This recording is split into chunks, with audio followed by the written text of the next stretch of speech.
that, getting hit multiple times. Coming out of that bike section, more drivers coming to blows.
Well, hello and good evening, everybody. Welcome back here to Slow Motion Broadcasting, and welcome back to the Xtreme Motorsports Ferrari Road and Oval Challenge. This is round number 6 of the season, coming to you tonight from Okayama. My name is Maunz. Alongside me in the commentary booth is Dylan Coyle. Joshua Wilkie is our producer for tonight's broadcast. Well, Dylan, we head off to Okayama for the first time this series. It's been a little while since we went to a normal road course. Really, it's been since Barber in round number 2 since we've been to one, but this track is absolutely fantastic. I know you haven't gotten the opportunity to cover a race here before. I have, however, and this track, despite the fact that it looks rather plain Jane, sometimes the racing around it can be anything but. Well, you know, the plain Jane looking racetracks typically provide some of the best racing action that you possibly see. When I see 90-degree corners or 180-degree corners, I say to myself, that is a passing opportunity. And I think we've got a lot of passing opportunities here tonight at Okayama. It is looking like a smaller field than we're used to, but all drivers we have seen race very close all season long.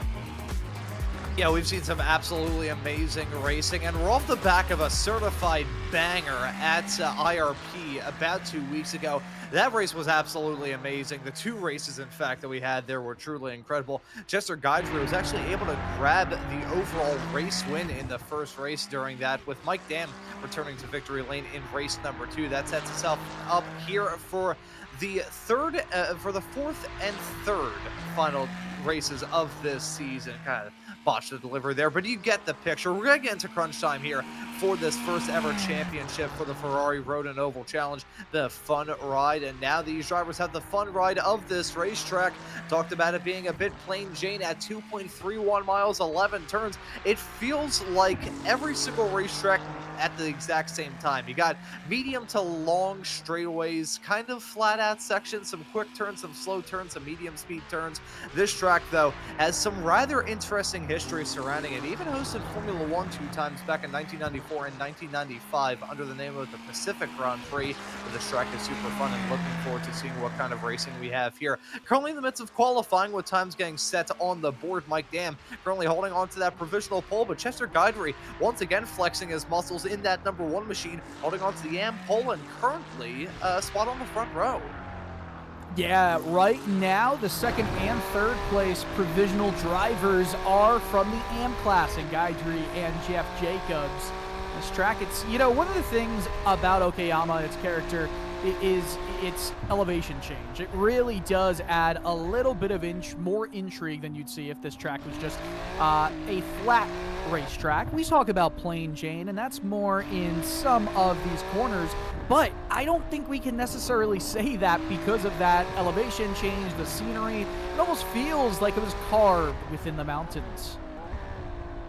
Yeah, and this track is off in the middle of relative nowhere in Japan, and that's part of the reason why it doesn't get a lot of love in real life, which I think is a bit of a shame, but that certainly is made up for the fact that in iRacing, this track is super duper popular. Lots of drivers have their experiences running here. It's a fixture of official racing, and really expecting to see a good race here today. As Mike Dam going to maybe improve on this time. Purple in the first 3 sectors, doesn't improve in the final one. That's still a nice lap time from him. A 127.687 is his current time. Isla Speaker jumped up to second at a 128.3, but still Mike Dam is pretty much in a league of his own presently.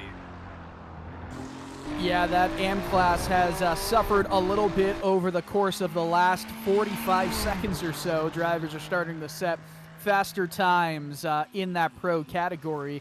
There haven't been too many races this year where I feel like we've seen the split between AM and pro class drivers.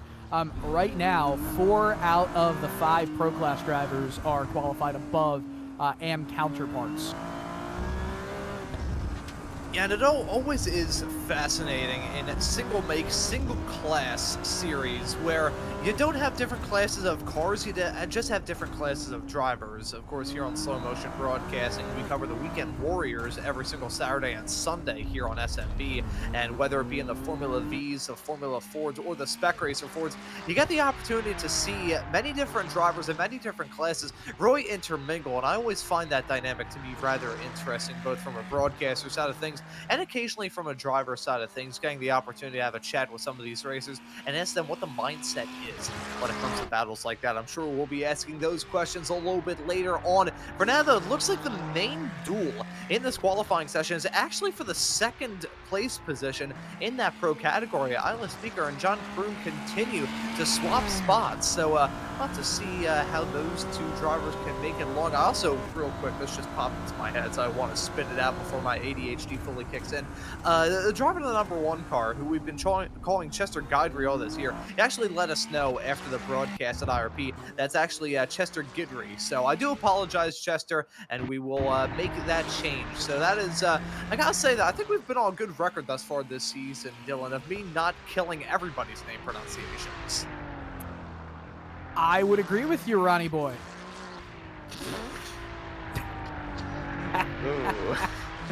Oh, you know, you just laid it on a platter.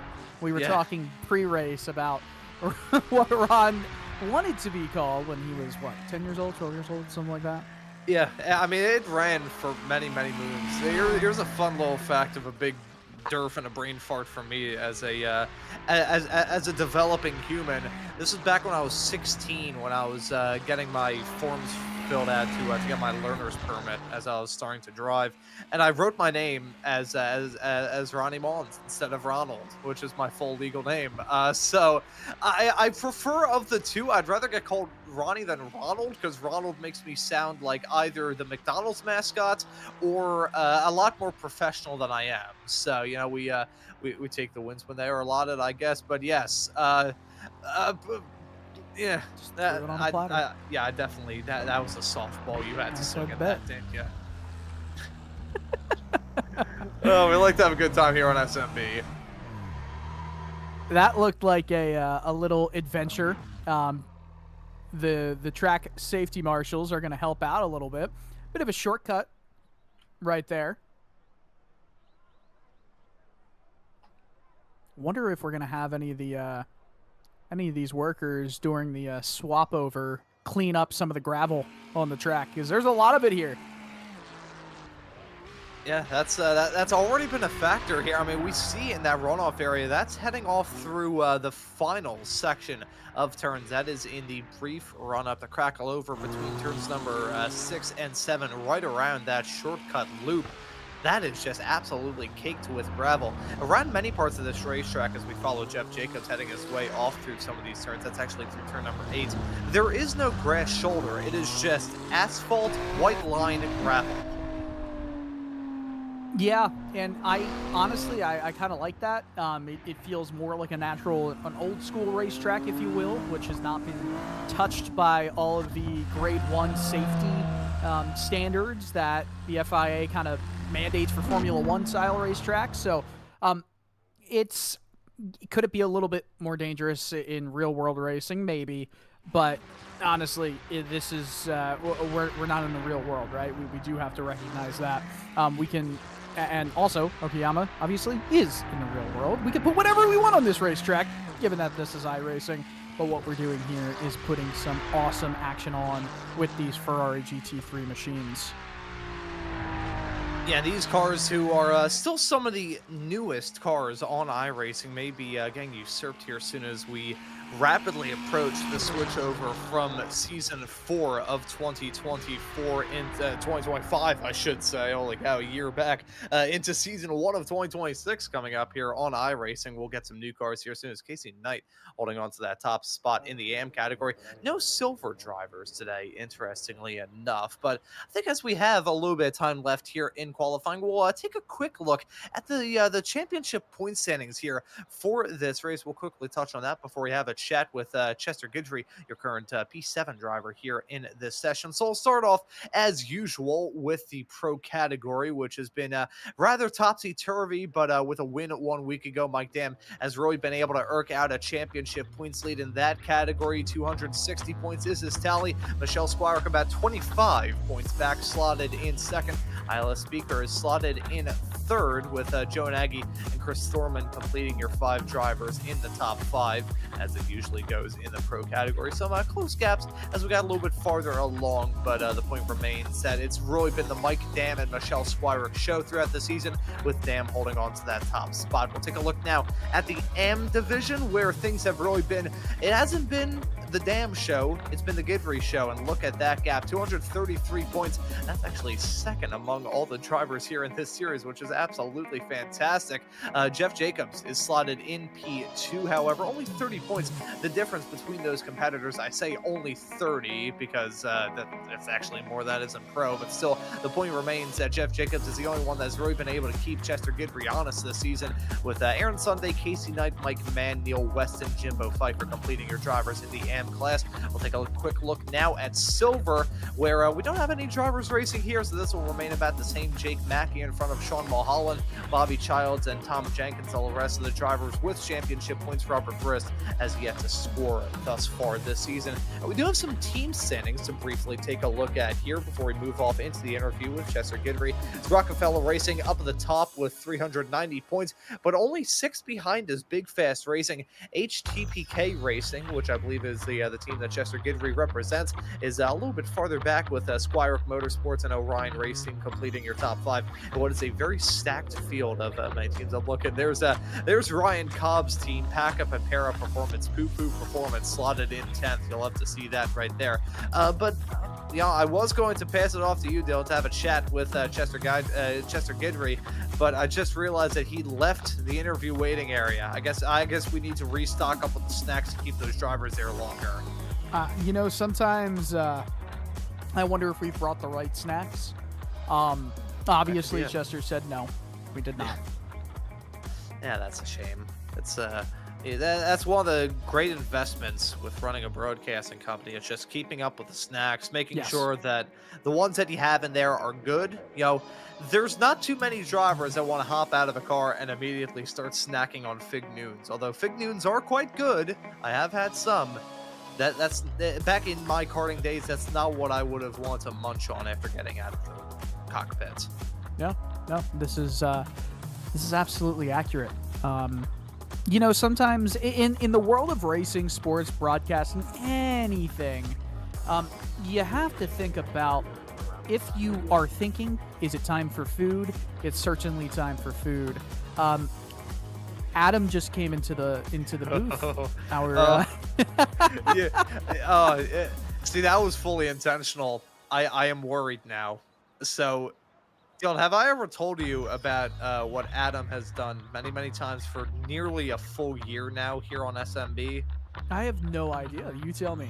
So, speaking of snacks in like broadcast booths and all that stuff, we've been trying to get catnip out of the booth for a while. So, the Sim Racers group runs here on Slow Motion Broadcasting, and before one of those broadcasts, back in January, February of this year, I can't remember exactly when it was, I was doing a Ray Esports broadcast here on Slow Motion Broadcasting that you can also catch here on Wednesday nights, and I jumped out of the commentary booth, went up there before Adam went live, who was producing that show, and all I said was, "Pardon me, I have nothing to say," and then went back into my booth and carried on my show.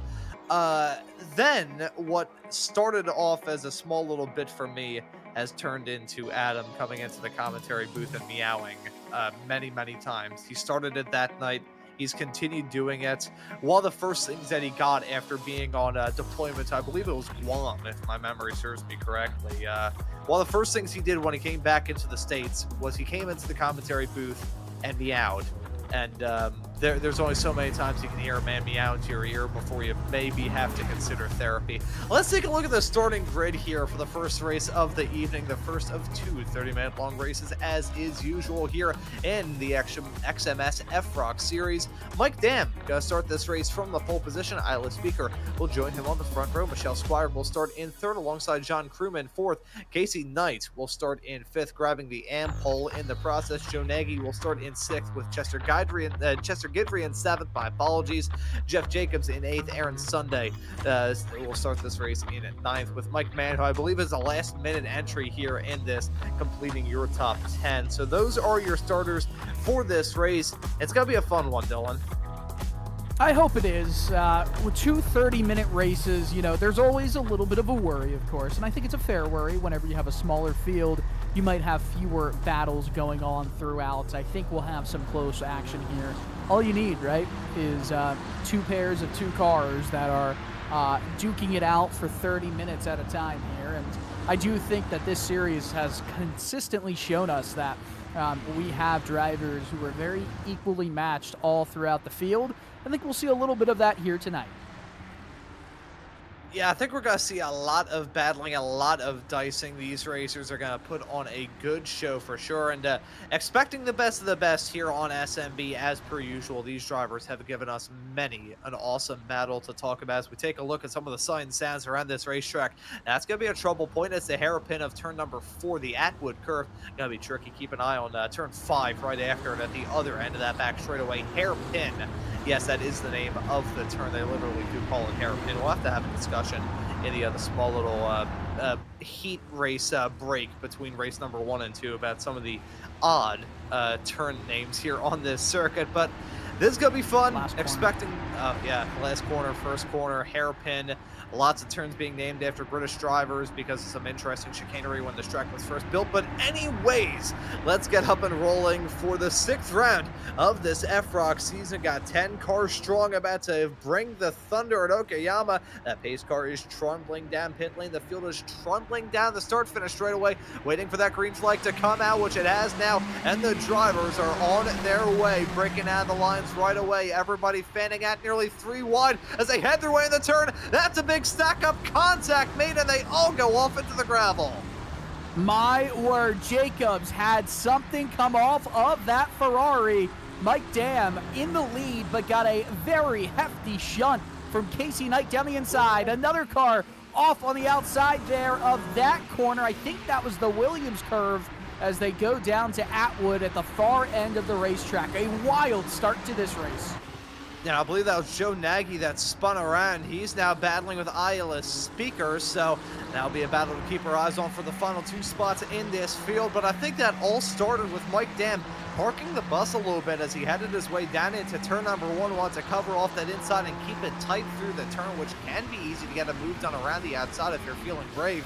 But I think that may have been what happened, as Mike Dam still holds on to that top spot, as just driven away as a result of all that squabbling. I do want to give some love, though, to Chester Guidry, able to jump his way up into 2nd already as Mike Dam briefly gets abducted by a UFO. 5 spots gained for not only Chester, but Aaron Sunday and Mike Mann as well. Those AM racers scything their way through the running order.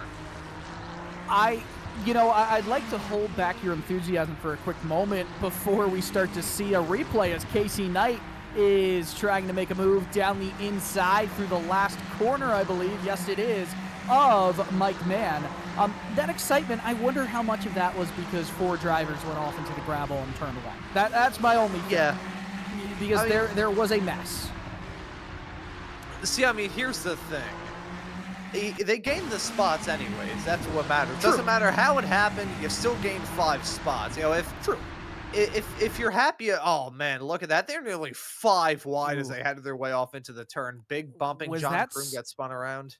Was that Squirick that got into the rear right? The right rear corner of that car up in front. That 75 machine.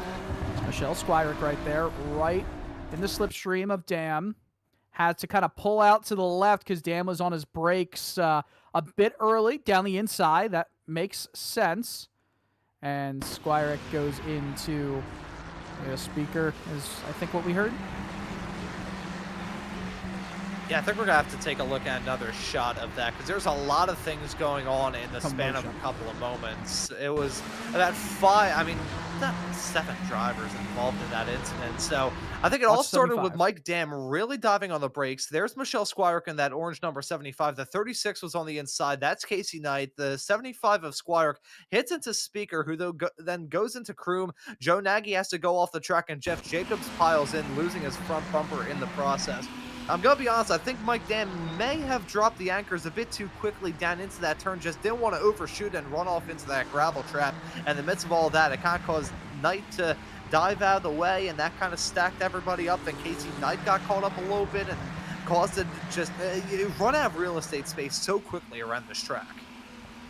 Yeah, but if you're Mike Dam, you see 2 cars on your outside, then it becomes 3 cars on your outside. You got to make sure that car is stuck down to that apex, that red and white striped rumble strip on the inside. That you kind of have to apply the brakes a little bit earlier in that situation. So, I don't know. I don't know if race control will have any say or any decision made, or if they're just going to let it be what happened. But if I had to pick one driver who probably made the mistake that led to it, it's a turn 1 incident. It would probably be Michelle Squirick there. It's a responsibility of the car behind, you know? It's always a responsibility of the driver trying to get the move done and arrives at the scene the latest to try and make it clean. That's always said, especially when it comes to oval racing. You know, if a driver sticks at 3 wide, they should be the one that backs out of it, and whoever the overtaking car is, it's their responsibility to make sure that move is done clean. But I wonder if there will be any post-race penalties applied to that. It was certainly an ugly moment, and has split up this field a little bit. It's Casey Knight actually making a call to come down pit lane here. Now, you do have to do that at some point here in this race. So Knight going to be trundling her way down in the pits. This is a bit on the early end, about 5 minutes into this race, but considering that she's already on the back foot, there's really nothing to lose in throwing something at the wall to see if it can stick. Yeah, coming for a drive-through. That's exactly what it was. Drive-through penalty there for Casey Knight. Wow, a lot of drivers with mistakes in the opening few laps of this race, but we see Michelle Squirick on Guidry right here. A big run down the backstretch, and it's going to be here and available for some moments to make some moves as this race continues on here, going down the hill. I know this racetrack, despite being old school, you've got some fantastic opportunities to get a move done as they head their way through turn number 7 side by side on this small little flat out crackle into turn number 8. Super tight turn, but you've got another switchback here of turn number 9. Good spot to try and defend as Chester Guidry able to do that to perfection. Michelle Squire going to have to find another opportunity to make the move stick. We'll have to see if she can maybe make it work hang down to turn number 1. That is a rather okay spot to go for a move, but not going to help out her case when she goes off the track. Now got to worry about Aaron Sunday trying to go for a move. Yeah, this is quite aggressive with that move down the inside. Wow. With authority right there, John Kroom took that position away, and Squire just lost 2 spots in just the span of a corner and some change.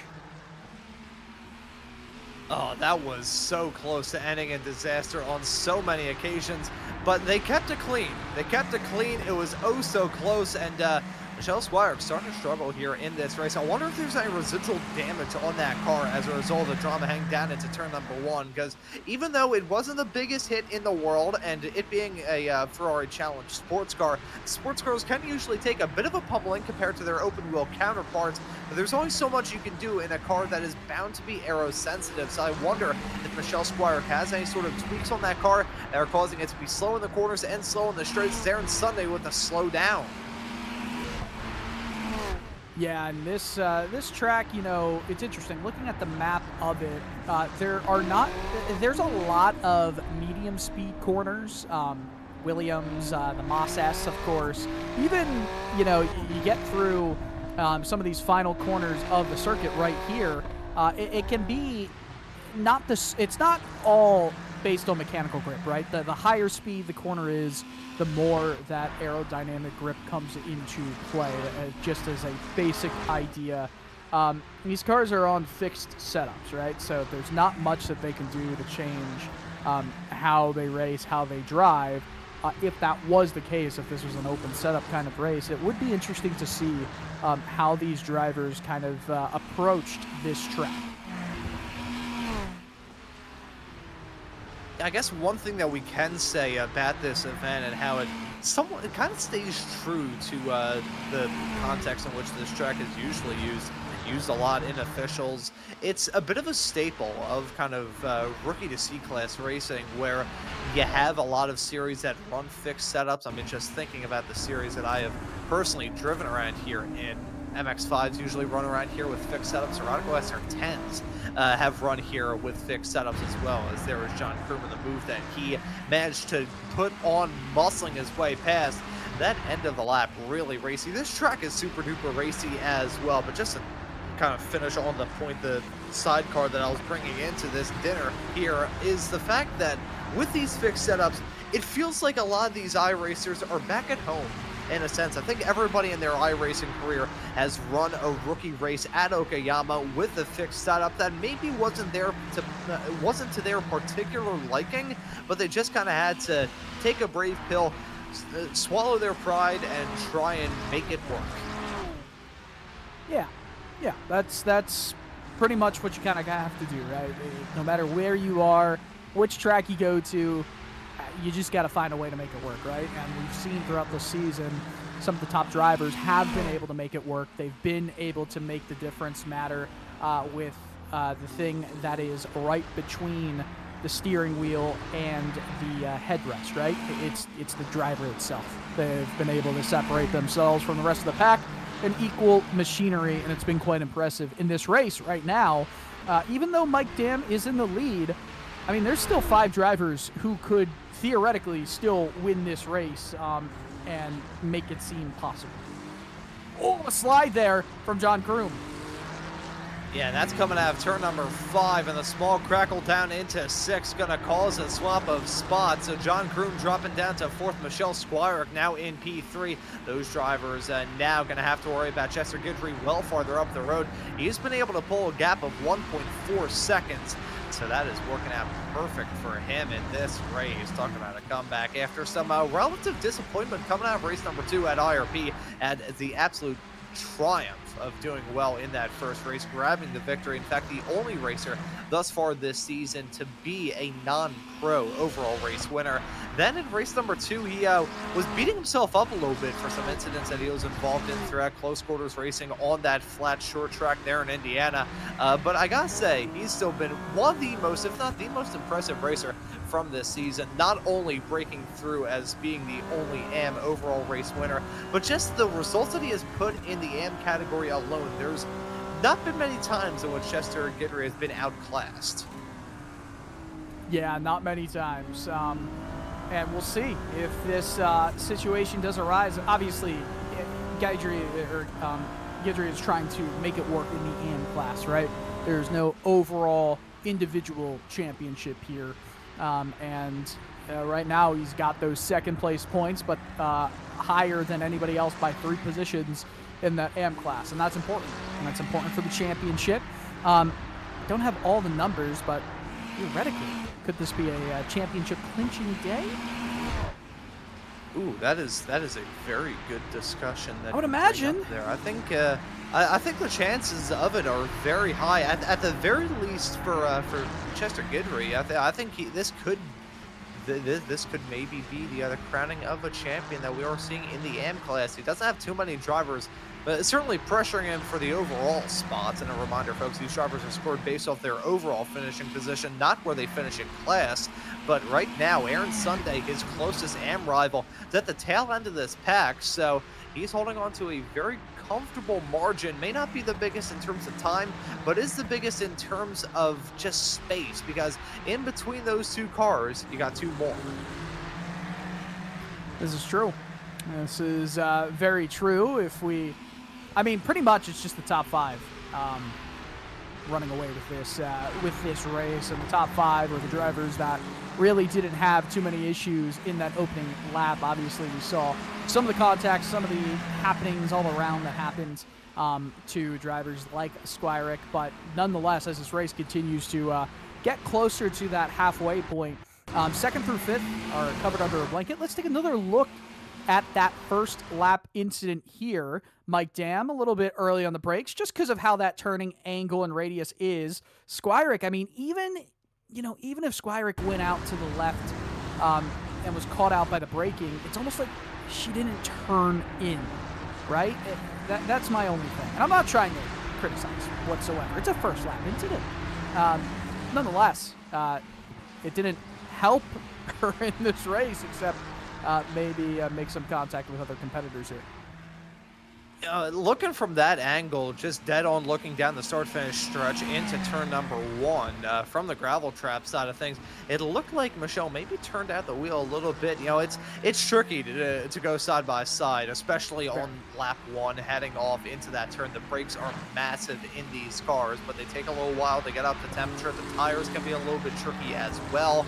So I wonder if that was just a matter of Michelle maybe getting a little bit spooked heading off into turn number 1. A fantastic racer that we get to cover in a whole different variety of series here on Slow Motion Broadcasting. I first got used to covering her in the Ray Esports Club Racing League series here on Slow Motion Broadcasting that you can catch the same time here on Slow Motion Broadcasting on Wednesday evening. Once you're done with the show, you can tune into the rest of the action later on tonight here from Ray Esports. But first got used to her running in that race. She's one of the instructors for the Liberty Bell series, the all-female racing league organized by the fine folks over at the Philly region of the SCCA. And I'm not saying that just because Jeff is a member. I'm a member, and I've been a member of the Philly region now for about 11 years. But she's a driving instructor there, and also a real-life spec Miata driver. Michelle Squire, very talented behind the wheel of a car, both in real life and in the sim. Yeah, very much. There's a good amount of real life or real world drivers that are in this series and involved on broadcasts we actually do on SMB. You know, I wish I drove growing up at all, and heck, I can still drive a little bit. Sometimes I like to race in some of the go-karts at Trackhouse Motorplex. That's always a fun time. May I say, I've got pretty solid times compared to other members of the NASCAR not driver community. You see, here's a question I've got for you, Dylan, and, yes. And you can answer this fully honestly as we see Jeff Jacobs with a missing bumper. The honesty depends on the question. So, when was the last time you drove at Trackhouse at the kart track there in the area of Charlotte? Late July. Late July this year? Yes. Okay, so you've been behind the wheel of a kart well sooner than I have. The last time that I was behind the wheel was behind the wheel of my shifter karts at an autocross event at Pocono back in June of 2023. It was, I think, the weekend after I graduated high school. I had graduated high school on a Friday, came back home, and I had to skip out on a broadcast that day, funnily enough. And I believe Josh was actually the producer for that, one of the first shows that he ever produced. In the world of iRacing, that was pretty cool to see him and I got started on this stuff around about the same time. But yeah, it was early June of 2023, the last time that I got behind the wheel of anything. Ever since then, the only vehicles that I've been behind the wheel of have been road cars, and I'm not driving anything fast. My 1985 Oldsmobile Cutlass is about as slow as if my cart ran out of gas. Well, you know, you can only drive what you've got. And if you feel like you can't drive it fast, I don't know what to tell you, man. Oh, that thing has, I think, about 90 horsepower at most. That thing had 110 out of the factory 40 years ago, so golly knows how much that car is producing nowadays. I do want to break away from that discussion. Then we can go back and talk about my own cars, and I can talk about all the other cars in the family. As we may have a three-car battle maybe heating up here with Chester Guidry still up at the front of it, but he's got two pro racers in the form of Michelle Squire and John Kroom right in tow. So this could very well turn into a battle as we get closer and closer to the end of this race. We are past the halfway mark. Yeah, no, we certainly are, and there's a really solid battle here. Guidry from the rear of his car. Squire, a little bit of a swap over, has to worry about the defense because Kroom is right there. Oh, that's what I love about being in the middle of a three-car battle with a looming Aaron Sunday in the background. You can't necessarily attack without having to think about defense. It kind of helps Guidry out, but also it puts Squirick in a very awkward place going down to turn one. A little bit of a snake there. All drivers following in the slipstream as we go into turn one. Squirick a little bit earlier on the brakes than Kroom and the rest of the drivers in this battle. Sunday just kind of lurking, and there's a peek by Kroom. Oh, the gap wasn't there.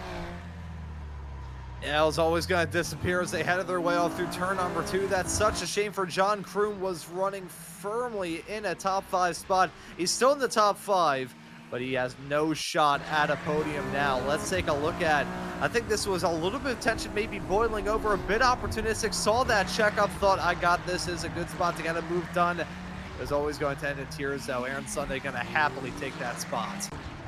I'm going to say the same thing I said about that lap 1 move. It's the responsibility of the driver in behind to pass safely, and that's not what we saw there. Crew made a very opportunistic move throughout the mid-corner, not even on the entry to the corner, through mid-corner, and it just wasn't there. That was kind of a sloppy way to do it, and Aaron Sunday trying to give the position back to Kroom. Oh, there we go. That is maybe some sportsmanship, intentional, unintentional. We'll find out. Yeah, there we go. That is why. Huh. Yo, I will not question it, but I will applaud the sportsmanship regardless. I will not. We're going to be on two separate fields of the equation here, Ron.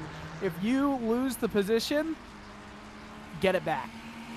That's kind of we go motor racing, right? It's a race. Oh. Here's a replay of the move that was not on. Well, there you go. I have no idea why Aaron Sunday would think, I should give that position back, because that's yeah, I think we'll hold on this replay for a bit to see whether Aaron Sunday did this intentionally, because it looked like he was running at full song, and then as he headed his way through the hairpin, it looked like he was maybe running a bit wide. So still picking up speed. Oh, yeah, there we go. He's already dipping down to 7th. I wonder if that was fully intentional or not, because at that point it kind of looks like he's maybe like, I mean, he's stuck in 7th, kind of, I'm not sure if that was fully intentional or if there was some sort of hardware failure, what the deal may be for Aaron Sunday. Which would then make sense why he went wide the next corner. I wonder what kind of... Has he fully picked up speed now? I'm looking through. Yeah, he's keeping John Kroom honest, not really challenging him per se, but he is running right there with him. So actually, John Kroom has a slowdown currently. Well, we'll see if we see a swap back again. Wait, he did the slowdown. Okay, this is just strange.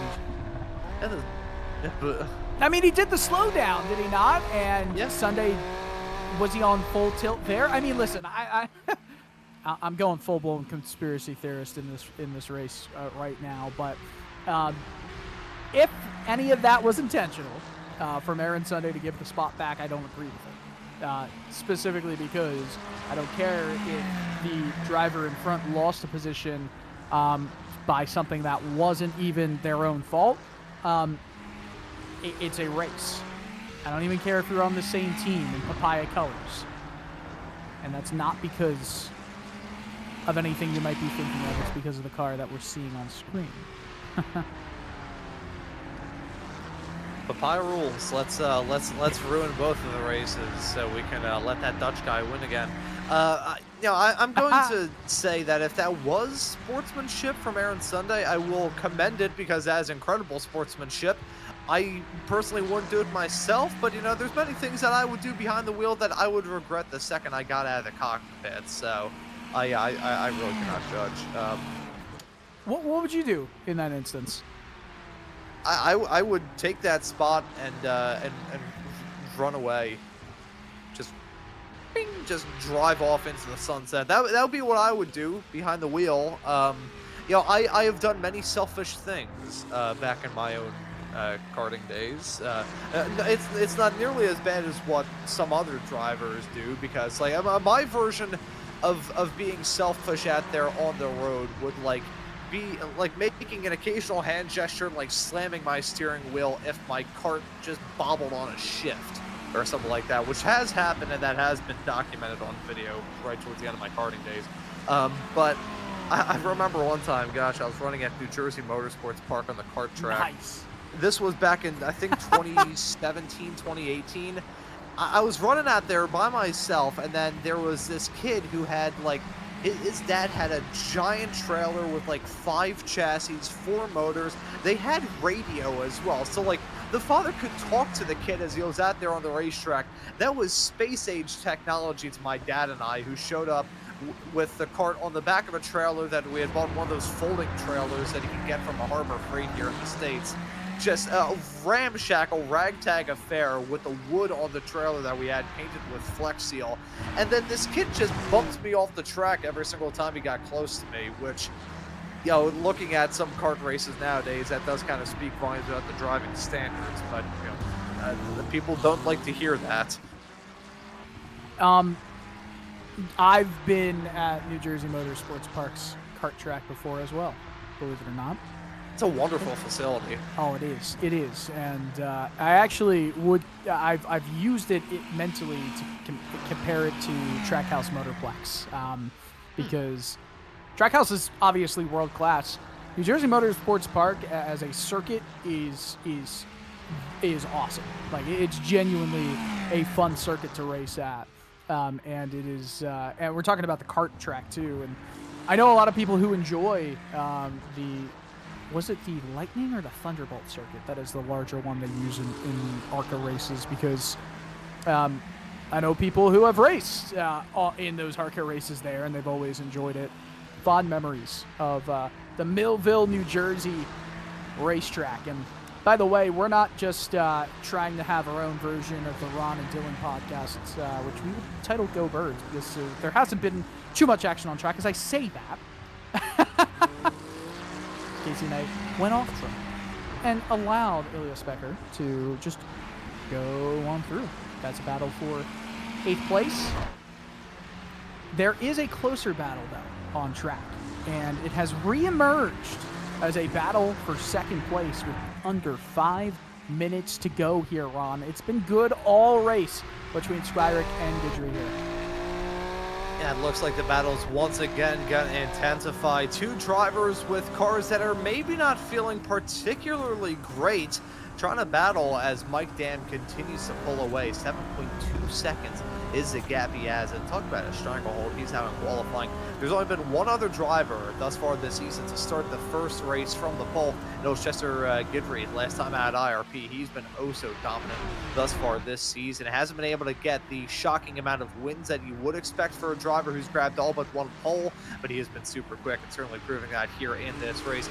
Squire, in the meantime, though, trying to jump up into 2nd, and now there are championship permutations when it comes to this.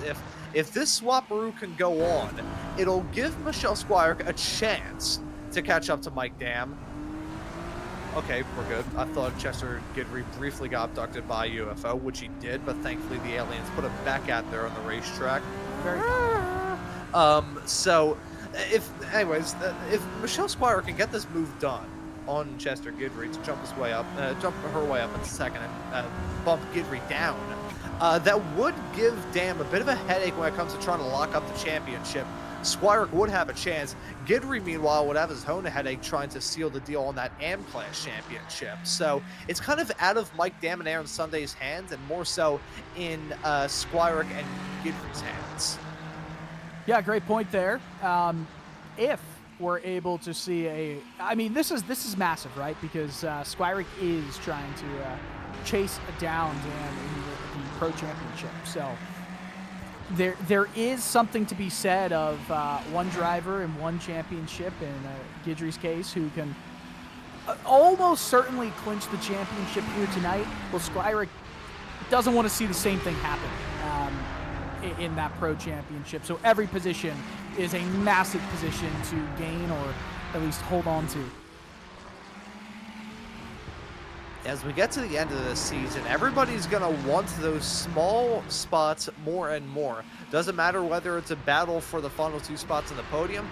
As it can very much so be a battle that I believe is going on, but once again between Casey Knight and Isla Speaker, those drivers still continue to scrap about a second separating those 2 drivers, give or take, at most points in time.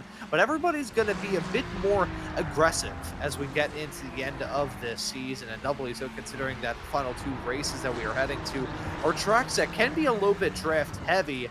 Okayama, you got that massively long back straightaway. I've already seen drivers use that to full effect thus far. The Indianapolis Road Course for the final round of this season in 2 weeks' time here on Slow Motion Broadcasting on December the 17th. Still have a lot of action to look forward to, which gives you a good reason to subscribe and hit that notification bell so you never miss out on any of the racing action. However, we have still got ourselves a battle to talk about here for these final 2 spots on the podium. With time running out, we may see Michelle Squire get a little bit desperate. Yeah, just a bit. I mean, we're looking at a max of 2 laps to go in this race. So each lap here has been around 1:28. Yeah, there's no way we get another lap or even a shorter lap here. So with about a lap and a half to make the move work, it's getting close to that decision time. And Squirick had a pretty good exit there, went wide into that little short chute that Okayama has in a plentiful amount here. And this is kind of your technical section of the racetrack. Into Hobbs Corner, I believe, and then into the final 2 corners of this circuit. No, the last corner right there. Oh, nope. Mike Knight corner, then last corner right here. All right, we're reoriented again as we pass the houses on the left-hand side. We're coming to 1 lap to go here for this battle for second position. Snaking all alongside. Not close enough to make a move, though, Ron.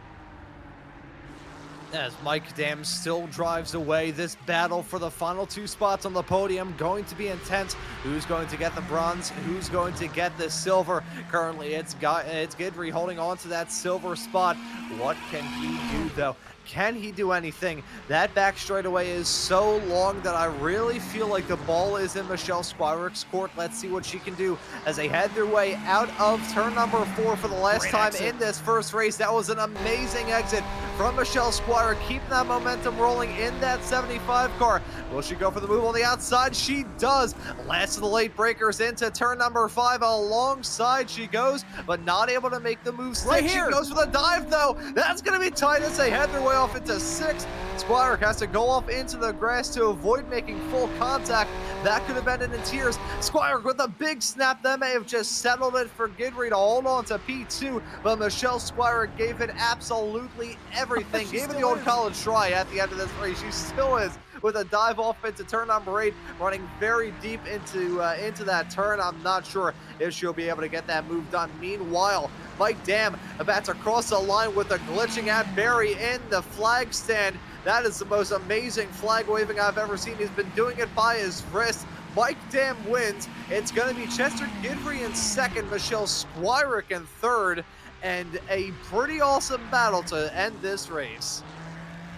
Yeah, no, that was a good amount of fun. Aaron Sunday, hey, does get past John Kroom and gets that 4th place position that he so well deserved there. Kroom will finish this one in 5th, and without a front clip. Did we see Jeff Jacobs cross the line there? Yes, we did. Mike Mann in 7th with Ilya Specker and Casey Knight rounding out your top 9. Let's take a look to see this move from Aaron Sunday. I wonder if John Kroom had an incident, because this may have been what did. Yeah. Oh, that reveal was rather comical, just panning the camera. And there's the car. I think Aaron Sunday thought about giving it up once again, but I think John Kroom was stuck trying to get that car into reverse. And he was like, you know what?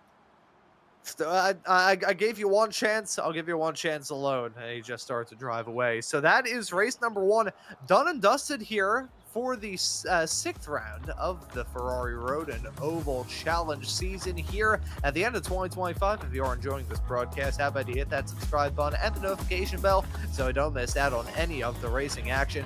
Out of a bit of a warm-up to break up the action a little bit. About to get those results loaded up. In the meantime, though, do want to thank the sponsors here for this series, that being the SCCA Foundation. Visit them for more information at www.sccafoundation.org, as well as Ricmotech and Xtreme Scoring for making everything in the XMS world possible. We'll take a look at those results now here for the 4th to last race of this season, and look at how checkered it was throughout this field. And the pro driver of Mike Dam winning this race, not the first one he's had this season, probably will not be the last either. Chester Guidry finishes right behind in P2, comprising of the AMs. Michelle Squirick, a pro racer, slotted right behind in 3rd. That's Aaron Sunday in 4th, another AM racer. John Kroom in 5th, another pro racer.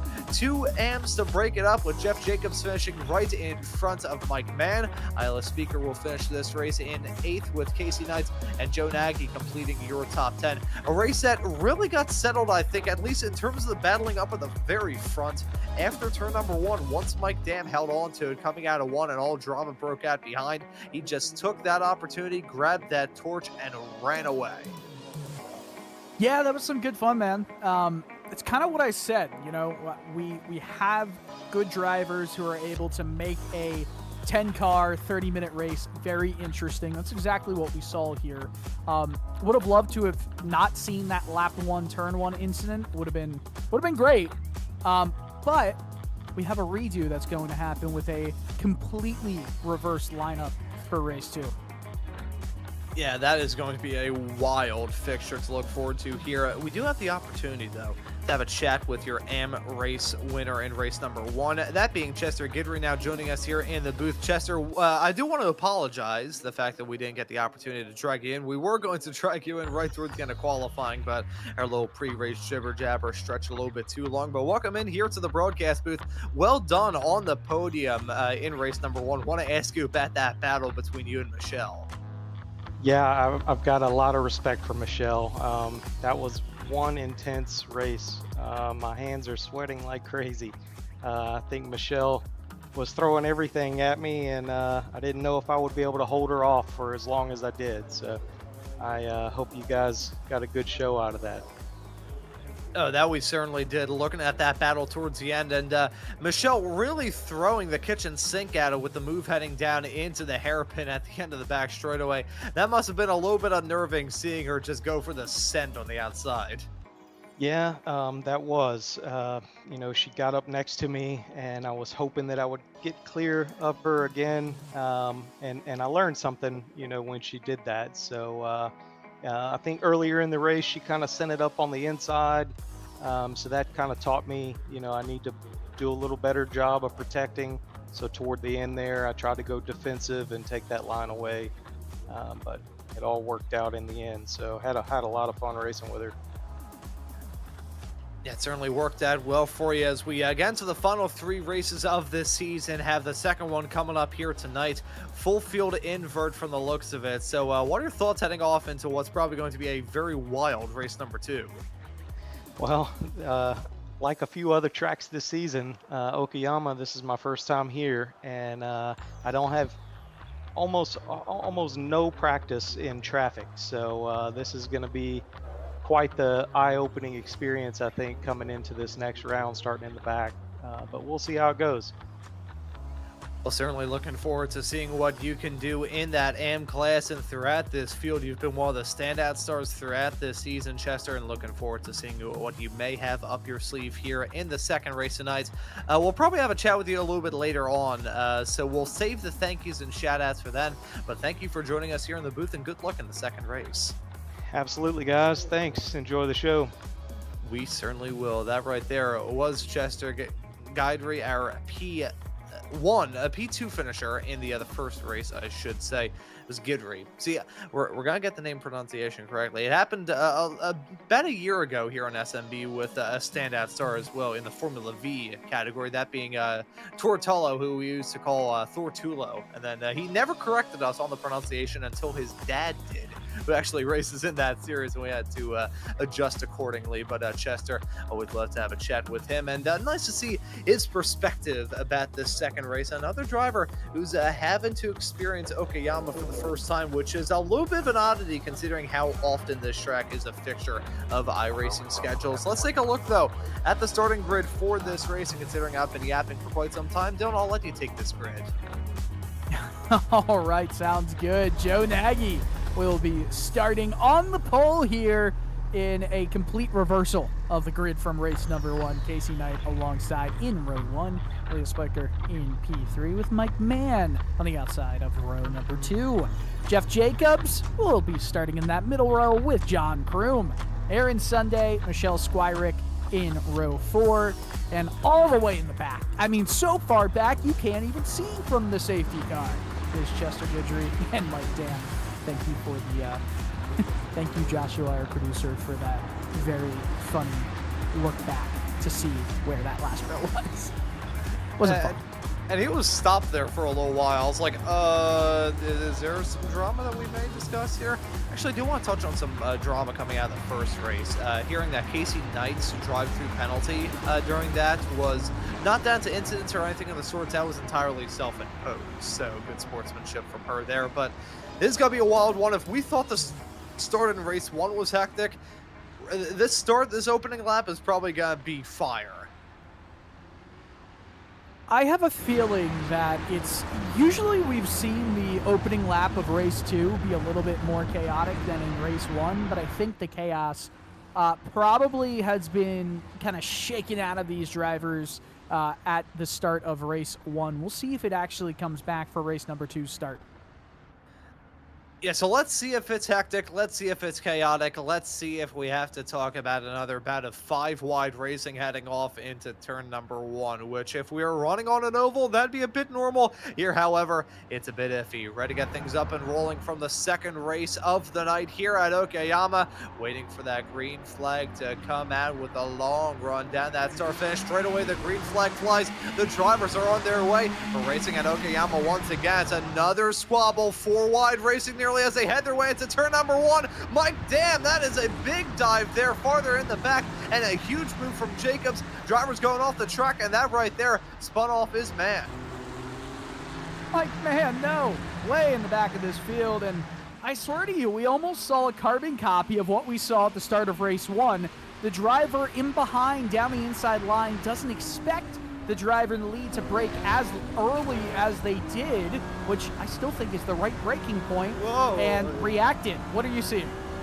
I just saw Casey Knight's life flash before her very eyes as she headed her way out of turn number 4 with that huge sideways snap. Side-by-side racing going on here with Michelle Squirick and Jeff Jacobs. Yeah, I think you're exactly right there, Dylan. Hit the nail on the head. I think everybody getting caught out a little bit by the drivers at the front, braking very early, heading off into turn number 1. Oh, as Casey Knight nearly went for the dive hang off into turn number 7. That would have been the move of a lifetime. Deal with one retiree already from this race. That is Mike Mann. Side-by-side racing going on here with Aaron Sunday and Chester Gidry. After starting race number 1 up towards, actually, no, that's Dam, my apologies. Mike Dam has been stuck at the back, slotted in 8th. And he is about a country mile off of Chester Gidry right in front. Yeah, that was quite wild. Oh no, who was that around? Was that Nagy? I think it was. For his second race running, Nagy has a problem.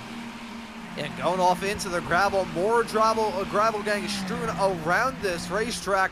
It's Isla Speaker leading this race. Pandemonium throughout, though. Joe Nagy started race number 1 in the gravel trap, ends lap number 1 of race 2 in the gravel trap as well. I'll have to take a look to see what happened there. He's still going in a straight line, but it could have ended in tears very easily. I wonder if he had any sort of assistance heading off to the last corner here. Looking through, looking sideways already, and the slowest, most agonizing spin gives a lead to Speaker. Yeah, no, that was some good high-octane action. And finally, it looks like we're getting, and knock on wood here, a lot of drivers all competing at the front of this race here at Okayama. It only took us 32 minutes, but we're finally here, I think. Yeah, everybody's starting to tussle. You love to see it from our perspective in the broadcast booth, although these drivers are probably not enjoying the level of stress that they have. We'll say there has been a bridge to connect the car of Chester Gidry and the other car of Mike Dam, and that is Joe Nagy, who's kind of slotted in between the two. Mike Dam's still the last of those pro drivers, which I think is probably the first time that we have said that all throughout this season. We are expecting this to be a tough challenge with a full field of Inford. Usually it's always a top 10, but usually we don't have 10-car fields as Nagy nearly loses it once again through the final corner, this time in very similar fashion to what happened in race number 1 involving John Crew. Gosh, yeah, Nagy is just having a heck of a time trying to control that car at its limit right now at Okayama. A really solid save there, but let's take a look at the replay here.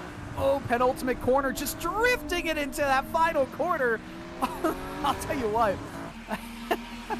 his rear wheel or rear tires are definitely screaming, because I think he was on the throttle sort of the whole way through, just trying to drift that car into a stable position. Oh, golly. I think everybody's had a slight code brown moment already in this race. Can you blame them, though? It's a little bit surprising to see the amount of drivers going sideways already. I wonder exactly why that may be the case. This is the first time that I've done this here tonight. I'm usually a bit more in tune with this. Looking at the track temperatures, ambient temperatures currently around 74 degrees Fahrenheit. Track temperature is rather hot. I wonder if it's actually too hot for these racers, whether the track's feeling way too greasy and just causing these drivers to slide around like a bunch of declawed cats trying to climb up igloos.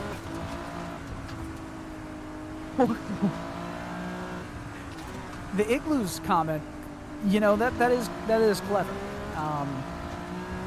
Quite clever. And you know, as we see Mike Dam, the Canadian, and Joshua Wilkie, the producer, the man, the myth, the legend, Canadian as well. And Ron, we are both Philadelphia natives, so, you know, or Philadelphia bouts natives, I guess you could say. Which, you know, hockey has a very solid showing. We've got some blizzards sometimes there, so.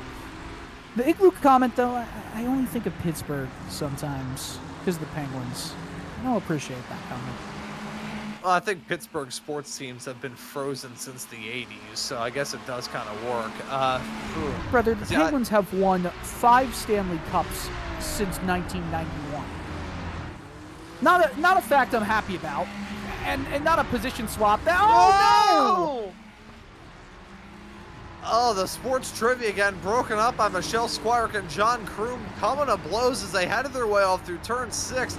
It's so easy to have that happen, though. That mid-sector, this kind of box-in section right towards the end of the lap, so easy to try and go for a move, yet so easy for it to end in disaster. Yeah, and that's kind of exactly what we saw right there, but thankfully, it was not race-ending. There's still a lot of time left in this one to kind of get back those spots, and Kroom's already trying to do that on Aaron Sunday right here. Sunday goes wide. We've seen them race side-by-side a lot in that first race. Kroom makes the move, but opens the door back up on the outside for Sunday. Yes, and now with the battling fully intensifying all around this racetrack, look at that. They nearly come to blood. Sunday going off the track. Way off into the gravel trap. He's gonna go. Turns that turn into a full-on hairpin. Sunday gonna bring some more gravel out there onto the racetrack. He's gonna be sideways for a couple more turns. Gotta worry about the gravel getting dragged onto the circuit because that is going to be a huge factor a little bit later on as we take a look at this disaster that broke out with John Kroom and Michelle Squires. Yeah, going side by side into there, unless there's a major amount of overlap, sometimes it's better just to take the high road and back out of it. Yeah, and here's another angle that we're seeing here. I mean, listen, I'm a fan of, if you're in GT racing and at least your rear wheel is in line with the driver's front axle, I think you're side by side. Going into a corner. I don't like how F1 kind of does it, where you kind of have to be exactly like wheels have to be completely aligned going to the corner. I think that's obviously taken to the upteenth level of abuse by drivers who have the position in front or try to dive bomb to try and get the move. To me, Squires in that move is alongside and is owed the space. Now, obviously, the interpretation of the rule book as it is written might not go in line with what I think it should be, but if my idea of alongside the rear wheels for the front axle of the passing car, if that's the rule set, I think it's fair. Yeah, I think what I'm going to say about that incident is it takes two to tango. I think that both of them kind of contributed to that accident somewhat. I think it was a very opportunistic move from Michelle Squires, heading off into that turn side by side. Still a bit of overlap, even at their farthest. There was a teeny tiny bit of overlap. John Kroom never fully cleared her. So I think it was definitely an opportunistic move from Michelle Squire because it was also a very shallow approach heading into that turn as well. So she was probably going to drift out into the side, even if it wasn't contact initially. It maybe would have been a nudge farther along. But I also think that crew maybe could have left a bit more space. You know, I'm gonna leave it at that just because I got out of race control because I didn't want to tick off any more drivers anymore.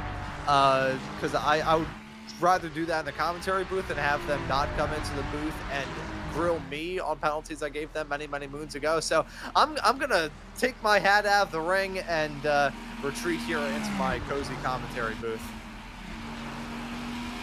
You do that. I'll get out the Dragon's Den. Are you saying you're in the Dragon's Den right now? Well, I am in the city of Philadelphia, so there's, actually kind of talking about the city that the both of us love, Dylan. There's a clip on Philly social medias. I believe it's the WTTW podcast, whatever the social media page is, that posts kind of like odd, crazy clips around the city of Philadelphia. There's one coming out of my neck of the woods here in the Northeast. I will not say it on the air, but it's the latest post on that page as of now on the evening and night of December 3rd here on the East Coast. It's, I'm definitely living in the Dragon's Den more and more as time comes along. I'm fully waiting to walk around and just see a dragon waiting at my door. The squirrels are even getting more aggressive. My dad's making a device like a beeper that like gets the static charge from the squirrels and energizes this beeper to sound an alarm so they stay out of the trash cans. They keep eating the plastic on the lid. For anybody that is wondering why squirrels are kind of like a big deal here in this, Philadelphia, for some reason, has an influx of city squirrels. And I don't know if this is common in most cities for squirrels to be the critter that likes to creep around, but that's exactly what Philadelphia has. At Temple University had a lot of squirrels when I was there. It was just a thing. They weren't scared. They're the New York City pigeons. New York has pigeons. Yeah. Philadelphia has squirrels. And we've got pigeons here in the city of Philadelphia. I remember one time I was working at a repair shop that my dad was a part of many moons ago. Here's a dive. Wasn't expecting that. That's heading into turn number 4, the hairpin. And that is nearly a swapperoo of spots between Mike Dam and Casey Knight for that final podium spot. They're still side by side as they head their way down the backstretch into the hairpin at turn 5. Who's going to be able to go for the move here? Will it be advantage Dam on the inside? Will it be advantage Knight on the high side? Here they go, nearly coming to blows as they head their way off through that turn. Casey Knight still holding on to that inside line off through turn 6. Dam goes off into the gravel. They're still side by side to 7. Casey Knight may have the upper hand now as Dam gets hung out to dry once again, stuck on the outside as they head their way off into turn number 8 now. This is going to take some heroics from him. Knight maybe overslows a little bit through, now stuck on the outside of the hairpin of 9. Who's going to be able to get this spot? You can give it to Dam finally after about a half a lap of side-by-side battling. Mike Dam was finally able to jump into that P3 spot. Man, that was awesome. Awesome racing here. I love when you see, I mean, this track is so built up for some good GT3 sports car races. Heck, it doesn't really matter, I think, what you throw at this for the most part, except maybe open wheel, higher power, high downforce open wheel might not perform as well here. But, oh no, is that Mike? Is Jeff Jacobs? Oh, he's around. I saw a red car, and I'm like, oh no, not Mike Dam. We just saw him. But it was Jeff Jacobs who went around. Oh man, didn't Jeff Jacobs not have a front clip in the last race as well? Yeah. Oh, he was spinning for about an age there. That was so unfortunate. Pretty much as soon as he went, no, you can see there's a crest in the hill as you head your way up through turn number 2. There's a bit of a crest in the road. And when that happens, the weight transfer in these cars can sometimes transfer in a funky way, and you're just going to spin forever and ever and ever and ever. And finally, it just caught up to him. Front bumper going off that race car. That is such a shame for him to have that coming together with the fence. He's now out of it. He's still in the race, but he's in 9th, well farther back from Aaron Sunday, the next closest car to him. That's a shame, though. Wow. Okay. So we rejoin this battle here that John Kroom has found himself in with Chester Guidry. Guidry not leading this AM race. That's Casey Knight 2 positions in front of Guidry. Guidry can see right there that 5th place is in front. This is a good little battle at the tail of this main pack that we've got going here. And a really good run for John Kroom, but he went far to the outside, dipped those right side tires in the gravel as they go that really, I know it's a long chicane. Oh, Kroom! Kroom, buddy, no. Got to use those brakes a little bit earlier. Let's see exactly what happened there for John Kroom. I mean, the car just didn't slow down. Yeah, drop the anchors. I think the ABS was maybe going a bit nuts. I don't think these cars have ABS. I think they're all natural. Yeah, they don't have ABS. I remember. Actually, I think they do have ABS. It is too. Oh, they do. I'm gonna have to fact check myself there because I think me being the wonderful iRacing driver that I am, I was able to lock it up a couple of times because usually I just turn all that stuff off whenever I get behind the wheel. Like maybe this is just down to the shifter card I use to drive it. I want a car that can put me on the ground very quickly, which is part of the reason why I love the Lotus 79 so much here on iRacing.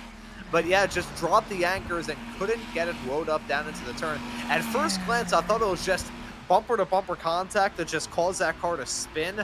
I'm sure you've covered many a moment like that, Dylan, either on the road or oval side of things, where two cars make bumper-to-bumper contact and the car in the rear just immediately loops it, as that right there was Joe Nagy running off the track, and Chester Guidry may be able to jump into that top 5 spot. As much as it was advantage Guidry a little bit earlier on in this race in terms of making the moves up from the back, it's really shifted the momentum, and now Mike Dam holding on to third as Guidry not even inside the top 5. Well, you think about it a little bit to expand on that point that you made right there, Ron. When you are really, really late on the brakes getting into a corner, a slower to medium pace corner, you've got those, your wheel turned all the way into the side of the track you're trying to turn into. Right there, we saw obviously in that Atwood curve, it was to the right-hand side. So you're putting in a lot of extra energy, a lot of heat is being put into those the left front, right front tire, front left, front right tire, if you will. And it's more than if you just broke at a much more normal pace. So you've already had a little bit more heat. You're trying to turn that car at more of an extreme radius for the speed you're carrying into the corner. You kind of go past the that maximum slip angle of the tires that you absolutely can go into. You know, iRacing is not as forgiving when it comes to that slip angle to actually losing the car. Obviously, you kind of see it right there when you're just going way deep into the corner. You're turning at the extent of the possibility there. Kind of lose the car, lose control a little bit, go for a little bit of a spin into the curve, into the corner, into that turn. So that's what we've seen a few times here tonight, and hopefully that explanation does a bit of good. You know, I'm going to give a bit of an odd comparison, which, you know, may seem a little bit interesting, but that's kind of my MO here on this. I made too many jokes about falling anvils, and I've hacked a career out of doing this commentary stuff. But I think the best way I could sum it up is, if you ever had like a lot of homework assignments on one night, you just come home and there's like you have to write multiple essays, do a lot of stuff, like getting to the end of a semester, whatever the case may be, and you gotta do a lot of stuff. You just have motivation to do none of it. If you broke that up into like, okay, yeah, like 1 or 2 assignments that I have to do every day, that's fine. If you put like 150,000 assignments on your plate, though, you're going to lose that motivation. For a race car, you do kind of have to treat it with kit gloves in a sense. You can't make it do a million different things because eventually it's going to lag behind and everything's going to drop down. You think the braking was good, you try turning in, the braking's not going to be good anymore. You try turning, then you hit the brakes, the turning's not going to be good anymore. I think these racers have to run a very fine line in these cars because from what we've seen thus far this season, Dylan, I think this is fair to say, these Ferrari Challenge cars can be a little bit temperamental as Michelle Squire nearly got bit by that herself, a sideways wiggle coming out of turn number 4, and here comes Mike Dam, gonna think about it down the inside into the braking zone of 5. Mike Dam has been oh so good throughout this race. One race won in dominating fashion, and now wants to jump into P2 here in race number 2 around the outside through turn number 6. And he's got to make that move stick. Yeah, that's some confidence in your racecraft and in that race car. Squire should have a little bit more speed, incrementally so, as we move down that straightaway, but could not get enough momentum to set up a move through these final couple of corners. Let's take a look at the replay here. Dam lines up the move coming down to this inside position. It's a switchback kind of corner. So once you go to the inside, automatically you're on the outside. Squire breaks a little bit earlier, tries to get on the throttle early, and then almost has to take her foot off the throttle a tiny bit. That indecisiveness kind of gave Mike Dam the opportunity to just accelerate as soon as possible. Got those right side barely into the gravel, but there was enough track and enough traction to keep that car going straight and make the move happen. So getting the move done in spectacular fashion is Mike Dam, and that could very well be a move for the championship. We talked about this during race number 1 with the gaps up towards the top of the Pro and Am standings. It's looking very good at the moment for Mike Dam and Chester Guidry to walk away from this race potentially with either one hand firmly grasped onto that championship trophy, or maybe the both of them by the end of the night. If that is a possibility for Mike Dam to seal it in the Pro category, we don't have confirmation as to whether that is a possibility here, but I think he just did himself a lot of favors with that move. Not only was he able to get the better of Michelle Squire in race number 1, however, here in race number 2, able to do the exact same thing with about 9.5 minutes left on the clock. Yeah, and you know that's I think we'll see as this race goes on where Mike Dam's pace is when it comes to that Ilya Spiker lead. Right now, you see the best lap of the race. It's 3:10 and some change quicker for Mike Dam. But the last lap, let me tell you right now, it's a little bit bigger than that. It was around 7/10, just under 7/10 between the leader and the second place runner, Mike Dam and Ilya Spiker. So I don't know, man. I feel like we've still got a race on our hands here. And some of it, I do wonder, is going to be a little bit of, hey, it doesn't matter how much you're in the lead, as long as you're still in the lead. So maybe we see a little bit of let off there from the driver of the number 86, and it kind of lets Dam get the gap shortened, but not to an extent enough where it's, potentially a lead stealing advantage. And I'm going to go on a little bit of a soapbox here, Ron. I'm a big fan of managing your lead. So if you have a 3-second advantage in the waning stages of a race, I would say that you've got 3 seconds to play with. You don't have to continue to extend that lead. Now, if you feel gutsy enough, then, hey, be Max Verstappen and continue to expand that lead at Las Vegas in the F1 Grand Prix a couple of races ago. Do that. That's fine. But you don't have to do that, right? You can just manage that gap. You've given yourself a gap. Now you get to play with it a little bit. Don't let it kind of consume you where you're like, okay, I need to let this 3.2 second advantage fall down to a second. That's not the case. But you don't have to put yourself in compromising situations as this race winds down to necessarily still win the race. You only got to win the race by 1,000th of a second. You don't want to get down to that point, but you've got 3 seconds and change to play with to still win the race. And that's all that matters. Oh, Squire's around! Oh, and into the wall she's gonna go.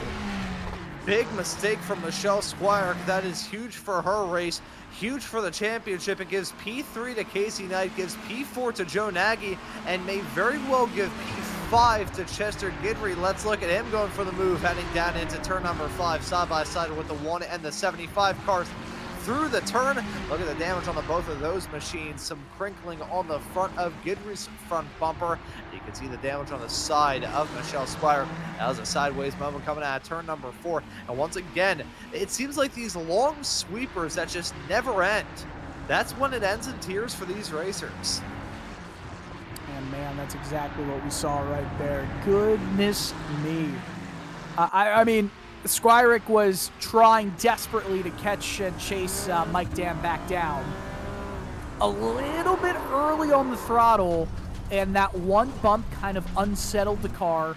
And once the rear wheels kind of came back down to the racing surface, the car was not Squirick wasn't comfortable on there and kind of lost it. Now, again, that's kind of an example. Sometimes we do see that slip angle maximum being reached and drivers immediately losing control of the car. That's an example of that right there.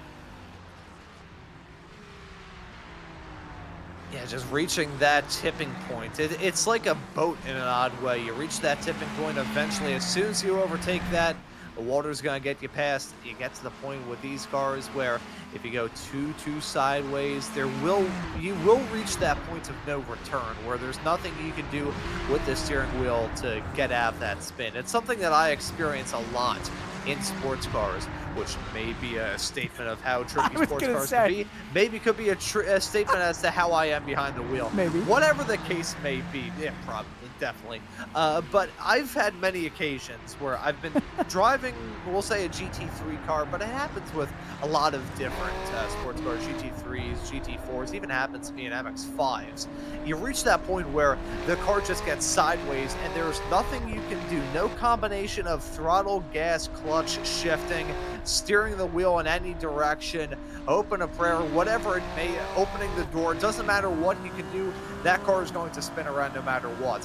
And it's one of those slow spins as well. It's not like one of those where 1 minute you're going in a straight line, you blink a little bit too long, and next thing you know, whoop, you're facing the other direction. It's a spin kind of like what we saw a few moments ago with Michelle Squire. Kind of what we saw a bit earlier on as well with Jeff Jacobs heading off through turn number 2. One of those spins where you're just thinking, whoop, whoop, whoop, whoop, whoop, whoop, whoop, oh no. I appreciate the noises there. That was That's why they pay me the big bucks. massive bucks, massive dollar amount. And I now make enough money to afford Greek yogurt. And a new desk. Yeah, that's true. New desk from like 5 months ago, but you know, it's still a new desk anyway, so we take the wins when they are allotted. New is a relative term, my friend. In the case of the age of the United States, it's quite new. In the age of, I don't know, me compared to you, I'm quite not new. You know, it's a relative term. Your back probably And then feels there's newer Joshua. than mine. Oh, and there's Joe Nagy with the sideways snap, heading off through turn number 8, as Josh self-admittedly calls himself an old fart. Nagy with that sideways snap, actually going to give us a battle right behind with Michelle Squire and Chester Guidry. Oh, That's man. going to be a battle for the final spot inside the top 5, and that could get very interesting very quickly. Yeah, and that was quite an aggressive move there. A very fair but aggressive one from Squirick. I think Guidry kind of opened the door up way too much down the inside, did not provide himself a really fair opportunity to fight back going into that first corner there. But now we have a little bit of a higher speed section. The chicane sets up that corner, that Atwood corner that we had seen Squirick lose control a little bit earlier. We'll see. She's still trying to chase down Joe Nagy in 4th place, who has had his share of incidents tonight and now only finds himself 1 spot out of the podium positions. Yeah, once again, reaching crunch time here in this event as we take a look at Chester Guidry going for that move, hang down into turn number 5. And there we can see that swaparoo and that battle begin to form between those racers. there was the move that he put on in the first place to make it pass, and that was fantastic. But then the battling once again really intensified, and it speaks volumes to those two racers. They have been some of the best that we have covered thus far this season, but they found themselves in a relatively unfamiliar position, battling for what is essentially spots in the midfield in this race, considering that we have 10 cars and currently 2 drivers down in pit lane. Jeff Jacobs and Mike Mann have been in pit lane for quite some time. They've essentially called it a night here at Okayama. But even so, that is technically a midfield spot that they're battling for, which I think is the first time that we have said that in reference to these two all season long. Yeah, quite. And let's take another look at the replay here for John Kroom, all by himself. Don't tell me, John.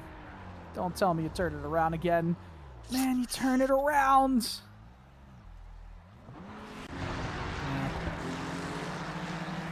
Easy to John's do, had a though, rough if you're race. one. Has had a rough night. He's shown speed. It's just sometimes you got to be. Sometimes it's not just about outright speed, right? It's about that consistency over the course of a full length of the race. And fortunately, tonight we haven't seen that from John. We've seen speed over one lap. We haven't seen speed over the course of 30 minutes of laps. All right, now. We're getting to that point where we have now one lap and a little bit left to go in this race as Specker kind of reaches that crescendo, but look who is right there. 1.3 seconds back. Exactly what I was saying here. You've got some time to play with. Let it happen to, you don't want to go to 1 second, but now it's 1 second with one lap to go, and now it's a little bit uncomfortable. Yeah, and that gap for the first time really in this race, dipping below a second. You can see with the wonderful graphics that we have here on SMB, that gap continues to shrink. As you said a little bit earlier on, Dylan, you may have the opportunity to take it easy, but there is a matter of taking it too easy, and if you let go too much, those mistakes can begin to pile up. Sometimes, for some racers, it is best just to stay in the groove, always push at 10/10, because as soon as you try and take it easy, that will be when the mistake goes on. With the battling going on out here on the circuit, a little bit farther in the back, I think this may just end the way that they're ordered right now, unless there's a mistake from Speaker, which can very easily happen. We've seen so many drivers run into difficulties throughout this race. Speaker is no exception. Had some drama at the start of race number 1, but all throughout this season, that number 86 car has been strong. We haven't really talked about them being in contention for a race win, but it looks like here tonight at Okayama for the third to last race of the season, Isla Speaker may be able to get the victory unless Mike Dam has anything to say about it. Closes up as they head their way through the third to last turn. But unless we see an outrageous dive from that number 93 car, I think it'll finish in this order. Isla Speaker heads their way out of the final corner. It's going to be victory for him here in the second race at Okayama. There's a checkered flag for Isla Speaker. There, your race winner. What a drive. Just took that lead, drove it off, managed it quite well, even though it was a tad uncomfortable by the end. That's all you've got to do, right, Ron? It's just hold on to that lead. Doesn't matter if you win by 3 seconds or 3/10, you still win the race. And it counts all the same. Aaron Sunday and John Kroom, the last drivers to still need to cross the line. John Kroom quite a ways back. And looks like Kroom will cross the line with Aaron Sunday still kind of just being out on track. Rough day for Kroom. Showed some potential, just wasn't able to capitalize on it as this race kind of reached its final moments. Aaron Sunday comes out of the last corner, and this is the end of the racing tonight. Yeah, and every single time I see Barney the flag man wave that flag, I wonder how he can do that, because that flag is merging into and out of his hand. That looks like a surefire way to injure your, at least sprain your wrist. But he does it week in and week out. That is something that I don't think I could fully explain and fully capture the bizarreness of. But with everybody coming across the line, I think we will take a look at your results from race number 2 of this season. it's kind of sad to say we only have 2 more left to go from this entire season here. For season 1 of the Xtreme Motorsports Ferrari Road and Oval Challenge, we've had some fantastic races, but now only 2 remain. Here's how the third to last went. Isla Speaker gonna grab the first victory of their season. It's been a fantastic season for him in that number 86 car. Gonna visit victory lane here. It's gonna be Mike Dan finishing right in tow in second. Casey Knight wins it in the AM category. Didn't really talk about Casey Knight and the performance that she had here, but works well for her, finishing this race on the podium. And Joe Nagy finishing right in tow in fourth. Michelle Squirick in fifth.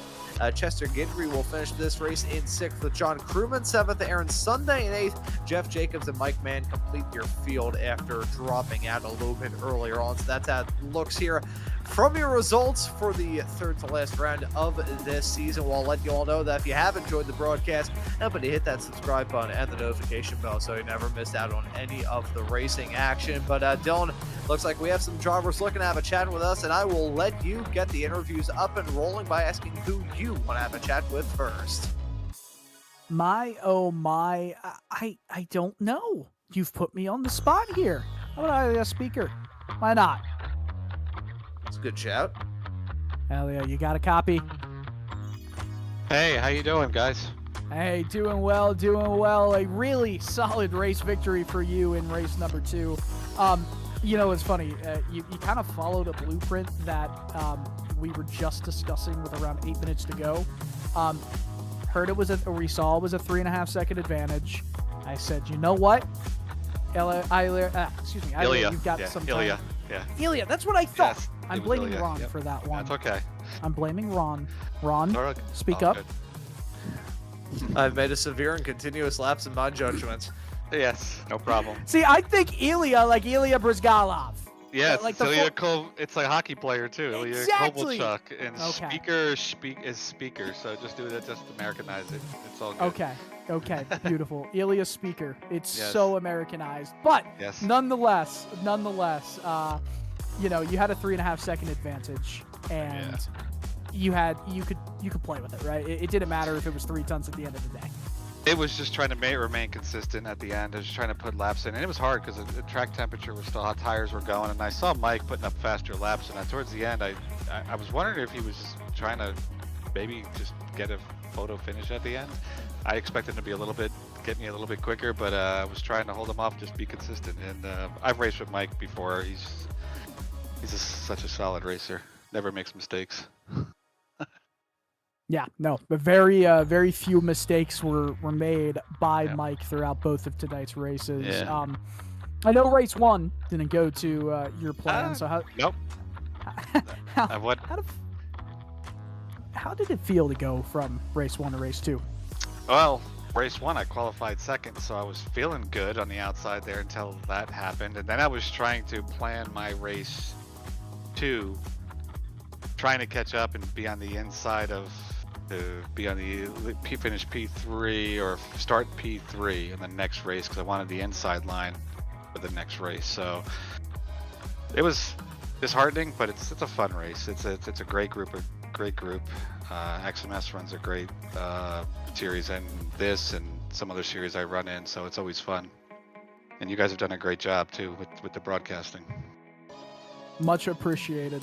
Much appreciated. I know, you know, I would say compared to myself, Ron and Joshua do a huge amount of work getting this series and everything on SMB up and running. So they definitely deserve the praise there. But Ilya, going to give you the moment to thank whoever you'd like to thank that made it possible on Slow Motion Broadcasting's broadcast tonight. Yeah, just, I mean, the Rockefeller Racing team has been around for a while. We actually started out in Gran Turismo, of all places, and split off to some to ACC and then some to iRacing. And we've been around, in a couple different series and racing with the guys like Joe, John. There's a couple other guys, Milan, who hasn't been able to make the races, quite a few others. They've always been a great help and just fun group to race with and always helping each other out. So I really want to thank that group. Thank my wife for patience of me doing this once in a while, so it's all good. Well, love to hear that. Ilya, one more race to go. How you feeling about it? Pretty good. It's I think it's Indy, right? So it's a good track. It'll be fun to do that race, and I think I'm second, third in points, so it's all good. It's having a good time, and I don't think I can catch Mike though. He's just too damn fast. All right. All right, guys. Thank you very much. Great work, guys. Anyway, I love it. Well, much appreciated, Ilya. Thanks for putting on a good show and talking to us post-race as well. Ilya Speaker, the winner of race number 2. Thanks, guys. Ron, I 100% threw you under the bus, and I am so sorry. You didn't deserve that. Oh, it's totally fair. Don't worry. That's Go Birds. Go Birds, indeed. So we have the opportunity to have one more chat here because things are running a little bit tight. Mr. Wilkie and I have to jump over to the Sim Racers group race that's going on. They're actually practicing around this track right now. Once those Ferrari cars went off the track, they took the track. And let's have a chat here. I'm choosing to have a chat with a race winner, Mike Dam, now joining us here in the booth. Mike, welcome in. Congratulations on the victory. It was a pretty darn good evening for you. I mean, all things considered, another pole, another victory, and even when you started all the way at the back in the second race, you still made it back up to second at the end. Yeah. Good to be here again. Yeah, it was worked out pretty well. The first race was not a lot of issue for me. There's a bit of a tussle on turn 1, and I was kind of able to get out clean. Race 2, I did think I was in trouble for a bit there with how the start went, and there was a little bit stuff I got caught up in, but I put my head down and was able to claw it back. Got lucky a couple times, a couple cars went off, so.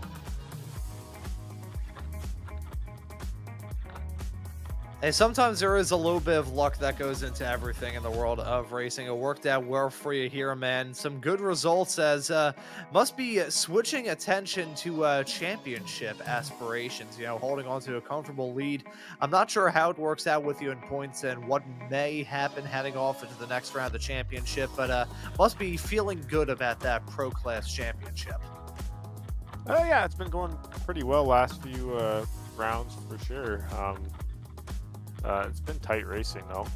It's been good. Yeah, this track just seemed to click with me with this car. Yeah, it was a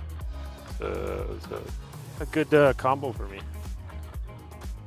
Yeah, it looked like you took to this track like a duck to water, man. Saw you be very confident from the drop of the green in race 1 all the way through to the fall of the checkered in race number 2. I want to ask you, though, about the season finale in 1 week's time when we head off to the Indianapolis road course. That track is a unique ride in the world of racing, so what are your thoughts heading there? Yeah, it's going to be interesting with this car. This car's kind of like, there's not a lot of cars like this one. It's loose and then it's not loose. It's got a lot of grip, but then it all of a sudden doesn't have a lot of grip. So it's kind of weird. You can kind of be aggressive. You can wear the tires out. So we'll see what Indy's kind of a weird track that way. It's got kind of a lot of different interesting aspects to it. So we'll see how that goes. Should be interesting. And looking forward to seeing you out there on the racetrack as well, Mike. But as per usual, let you give any thanks or shout outs before we let you go and celebrate this win. Yeah, thanks to everyone in this league. It's been fun. The admins that put it together. Thanks to you guys for broadcasting. And thanks to Ricmotech and all the sponsors. Thank you. Well, thank you as well for joining us here in the booth, man. Congratulations on the win and looking forward to seeing you out there on the racetrack for the season finale at Indy next time out. Thanks, guys. And that right there was Mike Dam, your race 1 winner here tonight at Okayama. Dylan, one more round left to go, the Indianapolis road course. What are your thoughts heading there? That's going to be pretty fun. Man, I have some very good opinions of that Indianapolis Motor Speedway racetrack. Doesn't matter if it's a road course, an oval. And that's probably the least controversial thing that I could possibly say in this given moment talking about that racetrack. I love it. Everything about it is great. GT3 racing there is always a good time. We're going to have a little bit of a battle on the bricks. Yeah, that's going to be an awesome race to look forward to. And of course, you'll be able to catch all of the action from the season finale here for the first season of FROC in just 2 weeks' time here on SMB. Got a lot of action to look forward to as we round off this season in style. Formula Vs, Formula Fords, Spec Racer Fords running all of this weekend as well. Spec Racer Fords are actually racing at Montreal instead of Winton. That was a cross-up that actually confused me myself. But that's a lot of action to look forward to here on SMB. Gives you a very good reason to subscribe and hit that notification bell so you never miss out on any of the racing action. But as for this broadcast here tonight for round number 6 of the Xtreme Motorsports Ferrari Road Oval Challenge, that will just about do it. So for myself, Ron Maunz, Dylan Coyle joining me in the commentary booth, and Joshua Wilkie working all the cameras and the graphics in the virtual production hauler, I say thank you all so very much for tuning into the action here on Slow Motion Broadcasting tonight, and we hope to see you all wherever it is in the not too distant future.